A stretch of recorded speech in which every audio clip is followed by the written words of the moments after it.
Hi guys, welcome back to our channel Centrishala by Centricity, आपका wealth partner. My name is Anuj and you are watching NISM series 13 pass for sure videos.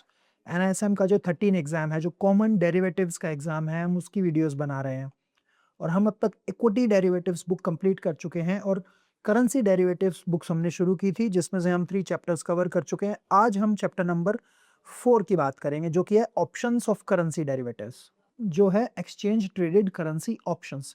चलिए देखते हैं इस chapter में हम क्या क्या पढ़ेंगे. तो after studying this chapter the reader should understand about understanding of options and options terms, understanding of options pricing और ऑप्शन ग्रीक्स के बारे में देखेंगे, ऑप्शंस का पे ऑफ कैसे बनता है वो देखेंगे, कॉन्ट्रैक्ट्स स्पेसिफिकेशंस देखेंगे जो एक्सचेंज ट्रेडेड करेंसी ऑप्शंस हैं और advantages and limitations of exchange traded currency options के बारे में देखेंगे. तो चलिए स्टार्ट करते हैं. एनएसएम सीरीज जो 13 है कॉमन डेरिवेटिव्स एग्जाम, उसकी बुक है करेंसी डेरिवेटिव्स, उसका chapter number 4 exchange traded currency options. देखिए सबसे पहले मैं बात करता हूं बेसिक्स ऑफ ऑप्शंस की. ऑप्शंस होते क्या हैं, हमने इक्विटी डेरिवेटिव्स की बुक में भी कवर किया था कि ऑप्शन होता क्या है. वहां से भी आप बहुत अच्छी एक क्लैरिटी ले सकते हैं when it comes to equity options. Same जो कॉन्सेप्ट है वो करेंसी ऑप्शंस में भी लगेगा. तो चलिए समझते हैं कि बेसिक्स ऑफ ऑप्शन क्या है. देखिए as seen in the earlier section also, हमने पहले वाले सेक्शन में भी देखा है कि जो फॉरवर्ड और फ्यूचर कॉन्ट्रैक्ट होते हैं, तो कहने का ये मतलब है जो हमने फॉरवर्ड कॉन्ट्रैक्ट्स के बारे में समझा, जो फ्यूचर कॉन्ट्रैक्ट्स के बारे में समझा, वो क्या होते हैं, वो एक तरीके से एक कमिटमेंट ही है, एक कॉन्ट्रैक्ट ही है कि या तो हम बाय करें या सेल करें कोई भी अंडरलाइंग एसेट को, कोई भी अंडरलाइंग सिक्योरिटी को. ठीक है, लेकिन उसमें क्या हो सकता है which indicates unlimited losses and profits. तो वहां पे हमारे जो अनलिमिटेड लॉसेज हो सकते हैं, अनलिमिटेड प्रॉफिट्स हो सकते हैं, राइट. अब ऑप्शंस की नीड क्यों है? देखिए कुछ मार्केट पार्टिसिपेंट्स होते हैं, राइट, उनको क्या है, उनको एक तरीके से अपना लॉस लिमिट करते हुए उनको अपसाइड को राइड करना है, उनको डाउनसाइड को राइड करना है कि मार्केट अगर नीचे जा रही है तो वो वहाँ पे प्रॉफिट्स कमाना चाहते हैं, मार्केट जब ऊपर जाती है तब वो प्रॉफिट्स कमाना चाहते हैं, राइट. लेकिन उनको अपना लॉस भी लिमिट करना होता है. So they want unlimited profits but they also want to reduce or limit their losses. So इसीलिए एमर्ज हुआ, इसके बाद एमर्ज हुए options as a financial instruments जहां पे लॉसेस आपके रेस्ट्रिक्ट हो जाते हैं और वो आपको अलाउ करता है अनलिमिटेड प्रॉफिट्स ऑन बाइंग और selling of the underlying asset. किस तरीके से ये चीजें होती हैं हम आगे इस चैप्टर में समझेंगे कि ये किस तरीके से होता है. ठीक है, सो अब देखते हैं कि ऑप्शन क्या है. An option is a contract only. ये कॉन्ट्रैक्ट है that gives the option buyer the right but not the obligation to buy or sell the underlying asset. ठीक है, सो जो कॉन्ट्रैक्ट का जो बायर है, जिसने कॉन्ट्रैक्ट बाय किया है, उसको ये राइट देता है बट एक ऑब्लिगेशन नहीं है. इसकी उसके पास राइट है कि वो एक्सरसाइज कर भी सकता है, ऑप्शन को नहीं भी कर सकता है, लेकिन उसकी कोई ऑब्लिगेशन नहीं है, करना ही करना है to buy or sell any underlying asset on a specified date at a predetermined price. एक एग्जांपल के जरिए मैं अभी आपको समझाऊंगा, बट एक ऑप्शन की जो एक ऑप्शन जो कॉन्ट्रैक्ट है जिसकी डेफिनेशन है जो बुक में किताब दी गई है वो यही है, और हो सकता है एग्जाम में आपका इस डेफिनेशन का कुछ पार्ट आ जाए, बीच का कुछ पार्ट मिसिंग हो, इसलिए हमें डेफिनेशन भी समझना बहुत जरूरी है when it comes to exam. तो पूरा का पूरा जो ऑप्शन का कॉन्सेप्ट है वो इसी चैप्टर पे बेस्ड है, और आप ये वाला एग्जाम्पल जब समझ जाएंगे, जब मैं अभी आपको समझाने जा रहा हूँ, तो आपका ऑप्शन 100% क्लियर हो जाएगा. ठीक है, तो फिर से देखते हैं. Option is a contract. एक कॉन्ट्रैक्ट ही होता है that gives the option buyer, याद रखना, option buyer the right but not the obligation to buy or sell the underlying asset on or before a specified date. ठीक है, सो इस right को एक्वायर करने के लिए आपको एक ऑप्शन प्रीमियम देना होता है सेलर को. ठीक है, एक जैसे एक ऑप्शन प्रीमियम हम होगा, हर एक जिसका भी ऑप्शन है, चाहे वो स्टॉक का ऑप्शन है, चाहे वो करेंसी का ऑप्शन है, उसका एक प्रीमियम होता है. अगर आपको बाय करना चाह रहे हैं, सेल करना चाह रहे हैं, तो एक आपको प्रीमियम देना होता है. उस प्रीमियम को देने के बाद आपके पास वो राइट आ जाता है to buy or sell any underlying asset, लेकिन you don't have the obligation. ठीक है, एक एग्जाम्पल के जरिए मैं आपको समझाने की कोशिश करता हूँ. आपकी स्क्रीन पे ये एग्जाम्पल आ गया होगा. चलिए समझते हैं इस एग्जाम्पल से. Let us understand this with an example.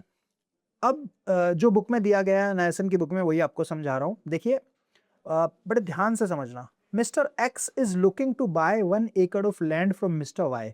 1 एकड़ लैंड लेनी है मिस्टर एक्स को मिस्टर वाई से, और लैंड की जो कीमत है वो अभी है 10 लाख रुपीज. तो 10 लाख रुपए की कीमत लगाई गई है. और मिस्टर एक्स जिनको ये लैंड लेनी है 1 करोड़, उनके पास ये इन्फॉर्मेशन है कि एक बहुत बड़ा इंफ्रास्ट्रक्चर प्रोजेक्ट स्टार्ट होने वाला है इस लैंड पे विद इन नेक्स्ट 3 मंथ्स। तो उनके पास एक ये इनसाइडर इन्फॉर्मेशन है कि 3 महीने के अंदर-अंदर इस लैंड पे एक बहुत बड़ा इंफ्रास्ट्रक्चर प्रोजेक्ट शुरू होने वाला है और वो एक्सपेक्ट कर रहे हैं कि जो इस लैंड की जो वैल्यू है, वो बहुत ही इंक्रीज़ होने वाली है as a result of this project.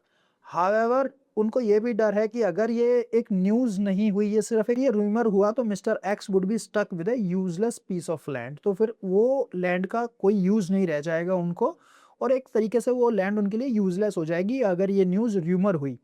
तो अब इनको क्या करना चाहिए? What should x do now? ठीक है, उनके पास कुछ ऑप्शंस हैं, चलिए देखते हैं वो क्या-क्या कर सकते हैं। तो पहला है mister X pays an upfront fee of 50,000 today. आज ही फॉर एन एग्जांपल आज मार्च 1, 2024 का दिन है, तो आज वो 50,000 रुपया एज़ अ अपफ्रंट फीस दें। As to why? Considering this is non refundable fee, kind of token.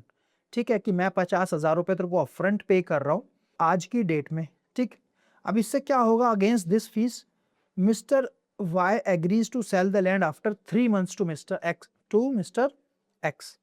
तो मिस्टर Y 50,000 रुपए आज ले लेंगे और वो उनको एग्री हो जाएंगे या उनसे कॉन्ट्रैक्ट बना लेंगे या उनसे प्रॉमिस करेंगे कि मैं तेरे को 3 महीने के बाद ये लैंड दे दूंगा, सेल कर दूंगा। ठीक है, the price of the land which is expected 3 months later is fixed today at 10 lakh rupees. जो 3 महीने के बाद जो ये लैंड बिकेगी उसका प्राइस आज ही फिक्स कर लिया गया है, जो कि 10 लाख रुपए है। Now mister X paid an upfront fee, उन्होंने ये अपफ्रंट फीस दे दी है और he can call off the deal at the end of 3 months।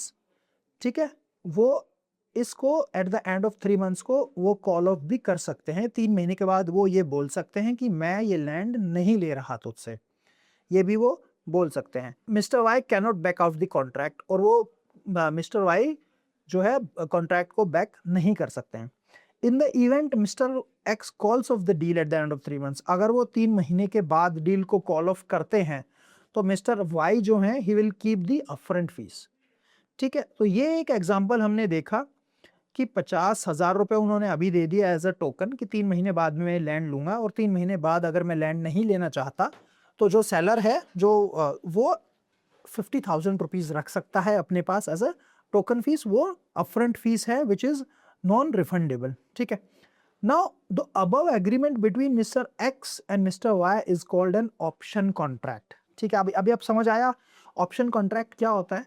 सो ये जो मैंने आपको समझाया, ये जो अरेंजमेंट मैंने आपको समझाया, this arrangement between X and mister Y is called an option contract. ठीक है जी, अब इसको कैसे डिफाइन करेंगे, चलिए समझते हैं। We could define an option contract as below. Now अब यहाँ पे देखो हमने कर क्या रहे थे हम। An option is a contract between two parties giving the option buyer the right but not the obligation। ठीक है, सो ऑप्शन क्या था? कॉन्ट्रैक्ट, जो मैंने आपको पहले भी बताया था, मैं फिर से डेफिनेशन आपको बता रहा हूं कि giving the option buyer the right but not the obligation to buy or sell any underlying asset at a specified price on or before a certain date in the future. ठीक, now अब इस example के जरिए समझते हैं कि ये सारी चीजें कैसे इस पे लागू हो रही हैं। ठीक है जी, the right to buy the asset is called call option, जैसे कि हमने देखा, and the right to sell the asset is called a put option. तो जब हम राइट बाय करते हैं किसी भी एसेट को, राइट टू बाय हमें मिलता है, हमें कॉल ऑप्शन हमें मिलता है, और जब हम राइट टू सेल करते हैं तो उसको हम पुट ऑप्शन बोलते हैं। In the above example, Mr. X has received the right to buy the land, hence this is a call option contract। तो मिस्टर एक्स को राइट मिल गया था बाय लैंड करने का आफ्टर 3 months, और उन्होंने 50,000 रुपए दिए थे। It is called a call option transaction. अब ध्यान से समझो, तो pre specified price at which the underlying asset में बी परचेज्ड और sold by the option holder is the strike price of the option. इस प्राइस में क्या था? स्ट्राइक प्राइस 10 लाख रुपए था। सो जिस प्राइस पे, जिस स्पेसिफाइड प्राइस पे वो अंडरलाइंग एसेट खरीदा और बेचा जाएगा उसको स्ट्राइक प्राइस बोलेंगे, और इस एग्जांपल में स्ट्राइक प्राइस कितना है? 10 lakh rupees. The date at which the option contract expire होगा, सीज होगा, वो उसको एक्सपायरेशन डेट बोलेंगे, यहां से 3 महीने के बाद की, जो कि 31 मई है। आज जो दिन था वो से 3 महीने के बाद वाला दिन कॉन्ट्रैक्ट एक्सपायरेशन डे है। The difference between the date of entering into the contract और एक्सपायरेशन डेट, या बोलेंगे टाइम टू मैच्योरिटी, वो कितना है इसमें? 3 महीने है, ठीक है। The party which buys the right but not the obligation and pays a premium is called the option buyer. जिस पार्टी को राइट आ जाएगी जिसके पास खरीदने की, ठीक है, और ऑब्लिगेशन नहीं होगी, उसको हम ऑप्शन बायर बोलेंगे। And the party which sells the right and receives a premium for assuming such obligation is called the option seller या राइटर। तो ऑप्शन सेलर या राइटर हम उसको बोलेंगे। In the case above case mister X is the option buyer and mister Y is the option seller. तो option seller कौन है? Mister Y हैं, जिन्होंने एक प्रीमियम रिसीव किया है, इसके बदले, इस कॉन्ट्रैक्ट के बदले उनको एक प्रीमियम मिल गया है, राइट। तो यहां तक ये क्लियर है। The price that the option buyer pays to the option seller to acquire the right. अब ये राइट जो मिली है मिस्टर एक्स को, इसके लिए उन्होंने जो 50,000 रुपीज दिए थे, it is called option premium. The asset which is being bought and sold in the underlying, its called the underlying asset. और इस केस में क्या था? हमारा लैंड था in the above case, right. So ये तो था एक ऑप्शन का एग्जाम्पल कि किस तरीके से ऑप्शंस काम करते हैं, क्या कॉन्ट्रैक्ट होता है, बायर कौन है, सेलर कौन है, ऑप्शन बायर कौन है, और पुट बाय क्या है, पुट क्या है। ये एक बेसिक एग्जाम्पल था कि आपको समझ आएगा कि ऑप्शंस एग्जैक्टली होते क्या हैं। अब बात करते हैं difference between the future and options. देखिए, सबसे पहले हम सिमिलैरिटीज को देखते हैं कि जो 2 टाइप्स के डेरिवेटिव कॉन्ट्रैक्ट्स हैं, जो फ्यूचर्स एंड ऑप्शंस, उनमें सिमिलैरिटीज क्या हैं। चलिए देखते हैं similarities. Both the contracts have a buyer and a seller. दोनों के पास एक बायर भी है, सेलर भी है। Both the contracts have a set price for the underlying asset. एक सेट प्राइस होता है कोई भी अंडरलाइंग एसेट का। And both the contracts have a set settlement date. तो ये तीनों सिमिलैरिटीज हैं। जस्ट लाइक फ्यूचर्स, जैसे कि हम फ्यूचर्स को यूज करते हैं, ऑप्शंस भी यूज होते हैं हेजिंग के पर्पस के लिए, to generate returns by taking a view. एक चाहे आपका लॉन्ग व्यू है मार्केट में या शॉर्ट व्यू है, तो आप रिटर्न्स जनरेट करने के लिए भी इसमें आप अपना पोजीशन बना सकते हैं। अब जो फ्यूचर डायरेक्शंस जो आपको मार्केट की लगती है, और आर्बिट्राज भी आप इसमें कर सकते हैं। The difference between the 2 contracts in that case, उसमें डिफरेंस बिटवीन अब क्या है? फ्यूचर्स में क्या है? Both the parties have the right as well as the obligation to buy or sell, therefore face similar risk. तो फ्यूचर में क्या है? दोनों का सिमिलर रिस्क है, दोनों पार्टीज का, कब बाय करने से कब सेल करना। बट इन ऑप्शंस में क्या है? ऑप्शन बायर के पास राइट है और ऑब्लिगेशन नहीं है, देयरफॉर वो सिर्फ और सिर्फ उसका रिस्क है प्रीमियम पेड का। जितना उसने प्रीमियम पे किया है, जैसे कि 50,000 रुपीज हमने इस एग्जाम्पल में देखा था, राइट। और on the other hand, the option seller is under obligation to buy or sell depending on whether the put option is sold or call option is being sold respectively, faces unlimited risk। तो जो option seller है उसके पास unlimited risk है। तो this is the difference between the futures and options। अब styles of options की बात करते हैं। देखिए, there are option trading जो है, 2 तरीके के options होते हैं। कौन कौन से हैं? European options and American options. तो क्वेश्चंस बहुत रिपीटेडली एग्जाम में आ सकता है कि अमेरिकन ऑप्शंस में क्या होता है और आपका यूरोपियन ऑप्शंस में क्या होता है। चलिए समझते हैं यूरोपियन ऑप्शंस को। European options can be exercised by the option buyer only on the expiration date. तो जो यूरोपियन ऑप्शंस हैं वो कैन बी एक्सरसाइज भी, बस ये एक लाइन हमें ध्यान रखने वाली बात है और याद रखने वाली है कि European options can be exercised by the option buyer only on the expiration date, ठीक है। हेंस द ऑप्शन बायर जो है उसके पास फुल्ली फ्लेक्सिबिलिटी है कि how they handle option trading, right. तो इसमें बायर कब एक्सरसाइज करेगा? Only on the expiration date पे। अमेरिकन ऑप्शन क्या होता है? American options can be exercise by the buyer at any time on or before the expiration date. तो यही आपको याद रखना है कि जो अमेरिकन ऑप्शंस हैं, they can be exercised by the buyer at any time on or before the expiration date. अब बात करते हैं मनीनेस ऑफ द ऑप्शन की। मनीनेस ऑफ द ऑप्शन क्या है? देखिए, इन द मनी ऑप्शन आ जाता है, out of the money option आ जाता है, और एट द मनी ऑप्शन आ जाता है। तो एक आपकी टेबल के जरिए भी मैं आपको समझाने की कोशिश करूंगा। सबसे पहले इन द मनी ऑप्शन समझते हैं कि कैसे होगा। देखिए, an option is set to be in the money if on exercising, अगर एक्सरसाइज करेगा तो उसको पॉजिटिव कैश फ्लो मिलेगा ऑप्शन बायर को। So that is called an in the money option. In the money option को हम कब बोलेंगे? ऑप्शन को इन द मनी बोला जाएगा जब एक्सरसाइज करने पे ऑप्शन बायर को पॉजिटिव कैश फ्लो मिलेगा, thus a call option would be in the money. और एक कंडीशन हो रहा है, if the underline price is higher than the strike price, and the similarly a put option would be in the money if underlying price is lower than the strike price. So ये in the money options की पहचान है। सबसे पहली क्या है कि positive cash flow मिलेगा जो बायर है, चाहे वो ऑप्शन का पुट का बायर है, चाहे वो कॉल का बायर है।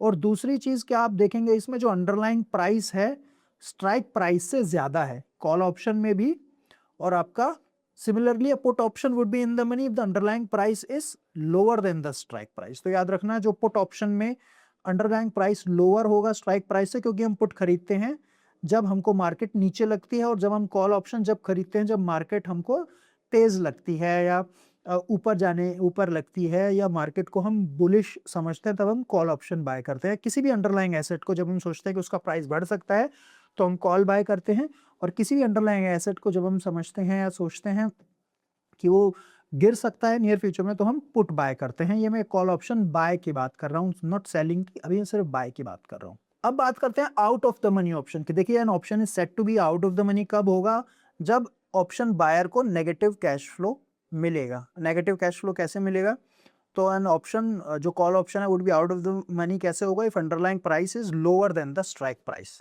ठीक है, तो उसको आपको पॉजिटिव नेगेटिव कैश फ्लो में वो मिलेगा। और सिमिलरली पुट ऑप्शन को आउट ऑफ द मनी कैसे होगा, if the underlying price is higher than the strike price. So this is called out of the money option. At the money option में आपका spot price is equal to the strike price. तो ये एक table आपकी screen पे आ गया है जिसमें स्ट्राइक दिया है इन द मनी, जहाँ पे स्ट्राइक प्राइस ज्यादा है स्पॉट प्राइस से, और पुट ऑप्शन जहाँ पे स्ट्राइक प्राइस।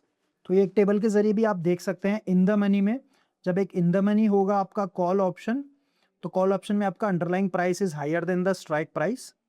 ठीक है, और पुट ऑप्शन में आपका underlying price is lower than the strike price माना जाएगा। सो इस टेबल के जरिए भी आप समझ सकते हैं। अब बात करते हैं ऑप्शन वैल्यू की, intrinsic value of the option and the time value of the option की। सबसे पहले इंट्रिंसिक वैल्यू समझते हैं। देखिए the intrinsic value of an option is the difference between the stock price, spot price and the strike price. ठीक है, सो intrinsic value अगर question आता है कि इंट्रिंसिक वैल्यू क्या है, तो difference between the spot price and the strike price, it is called the intrinsic value. अब बात करते हैं टाइम वैल्यू की ऑप्शन में, कि ऑप्शन वैल्यू में टाइम वैल्यू की। The difference between the option premium and the intrinsic value is the value of time value of the option. ध्यान से समझना, the difference between the option premium and intrinsic value is called the time value of the option. तो time value is directly proportion to the length of the time की expiration date जो है, तो longer जितना ज्यादा time होगा उतनी higher दी आपका टाइम वैल्यू उतनी ज्यादा होगी ऑप्शन में। Longer the time to expiration higher is the time value. Time value का प्रिंसिपल, टाइम वैल्यू का आपका फॉर्मूला है difference between the option premium and intrinsic value. अब बात करते हैं कुछ ऑप्शन ग्रीक्स की। तो एक एक नंबर के क्वेश्चंस यहाँ पे आ जाते हैं, ज्यादा डिटेल में इसमें जाने की जरूरत नहीं, लेकिन हमको इसको समझना पड़ेगा। देखिए इसमें आ जाते हैं डेल्टा, वेगा, थीटा एंड रो, कि किस तरीके से ऑप्शन ग्रीक्स काम करते हैं। चलिए देखते हैं। Delta is the rate of change of option price with respect to the price of the underlying asset. Delta हमको क्या बताता है, rate of change of the option price, कि जो ऑप्शन का जो प्राइस है वो कितना चेंज होगा with respect to the price of the underlying asset. Underlying asset किस तरीके से मूव कर रहा है और ऑप्शन प्राइस किस तरीके से मूव करेगा, ये इसका अंडरलाइंग एसेट, ये चीज हमें डेल्टा बताती है। अब बात करते हैं वेगा की। देखिए vega measures the rate of change of an option value to the value to volatility of price of the underlying asset. तो option value to the volatility of price of the underlying asset, तो इस तरीके से याद कर रखेंगे। We को, we से जैसे वोलेटिलिटी है तो आप ऐसे याद कर सकते हो कि वेगा का क्या काम है, vega measures the rate of change of the option value, कि ऑप्शन वैल्यू में क्या चेंज हुआ, value to volatility of price of the underlying asset. Theta measures the change in the value of option with respect to the passage of time. तो T से time हो गया, वहां पे हम थीटा बात कर सकते हो कि किस तरीके से जैसे जैसे टाइम बीतता है वैसे एक ऑप्शन में किस तरीके से ऑप्शन की वैल्यू में चेंज होता है, that is being told by theta. Rho, RHO measure the sensitivity of the option value to the risk free rate.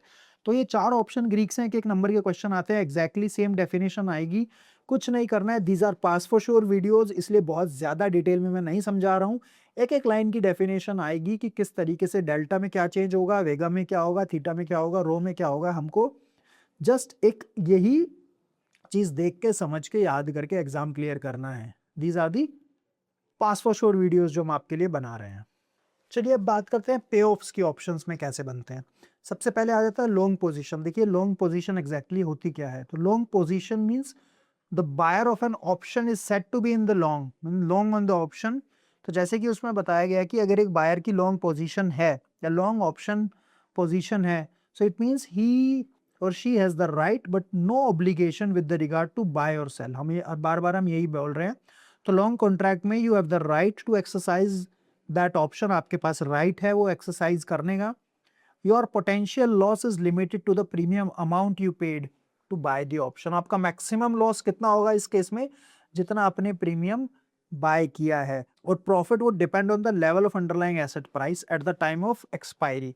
तो प्रॉफिट आपका किस चीज पे डिपेंड करेगा, जो अंडरलाइंग एसेट का जो प्राइस है at the time of expiry, या प्रॉफिट और लॉस जो भी है। सो ये लॉन्ग ऑप्शन की पोजीशन है। What is short option position? एक सेलर जो है, एक seller of an option is said to be the short the option. जो सेलर है ऑप्शन का, उसको बोला जाएगा short the option. As described, she has the obligation but no right with regard to selling और बाइंग द अंडरलाइंग एसेट। ठीक है, जो ऑप्शन सेल कर रहा है तो उसका मैक्सिमम प्रॉफिट क्या होगा, प्रीमियम रिसीव्ड। याद रखना, क्वेश्चन आ सकता है what is the maximum profit of this writer और सेलर ऑफ द ऑप्शन, की मैक्सिमम प्रॉफिट होगा premium received. Can be assigned the option on exercise by the option buyer.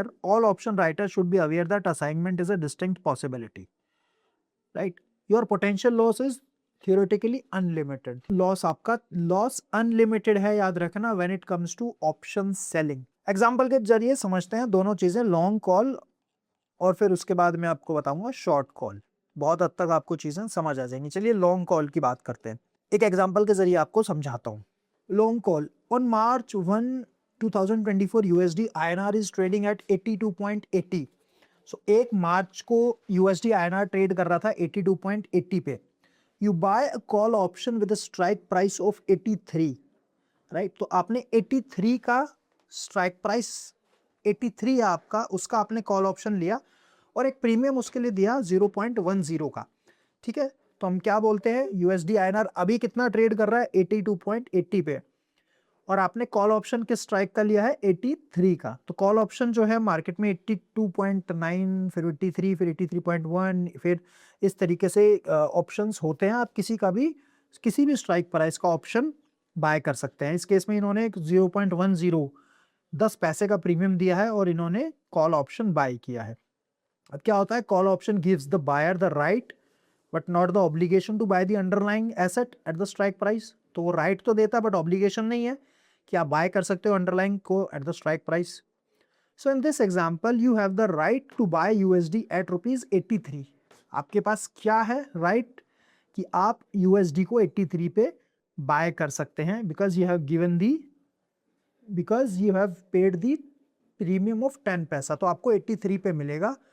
83 पे आपका बाय हो गया है रिस्पेक्टिव ऑफ द प्राइस। अगर price, for an example, price इसका मूव कर गया 83 से ऊपर eight the time of expiry, ठीक है, तो eight the time of expiry अगर प्राइस ऊपर आ गया तो आपका प्रॉफिट है, अगर प्राइस नीचे आ गया तो आपका लॉस है। ठीक है जी। If the USD INR rate is above 83 at the expiry you will exercise the option. ठीक है, तो चलिए समझते हैं एक एग्जांपल के जरिए। Now if on expiry USD rate is 82.75, you will not exercise the right to buy the underlying because ये आपका प्राइस जो है लोअर है स्ट्राइक प्राइस से। आपने कितने का प्राइस लिया था हंस, so when you will buy something at 83 you have the same thing at 82.75, so you will be giving the right to buy 83. in such a situation your loss will be equal to the premium paid. तो जब USD INR का rate 82.75 पे बंद हो गया है और आपके पास तो 83 का कॉल ऑप्शन था, तो आपका मैक्सिमम इस केस में लॉस हो गया, क्योंकि जो अभी जो अंडरलाइंग प्राइस है वो स्ट्राइक प्राइस से नीचे आ गया है। तो आपका मैक्सिमम लॉस कितना हो गया, 10 पैसे का।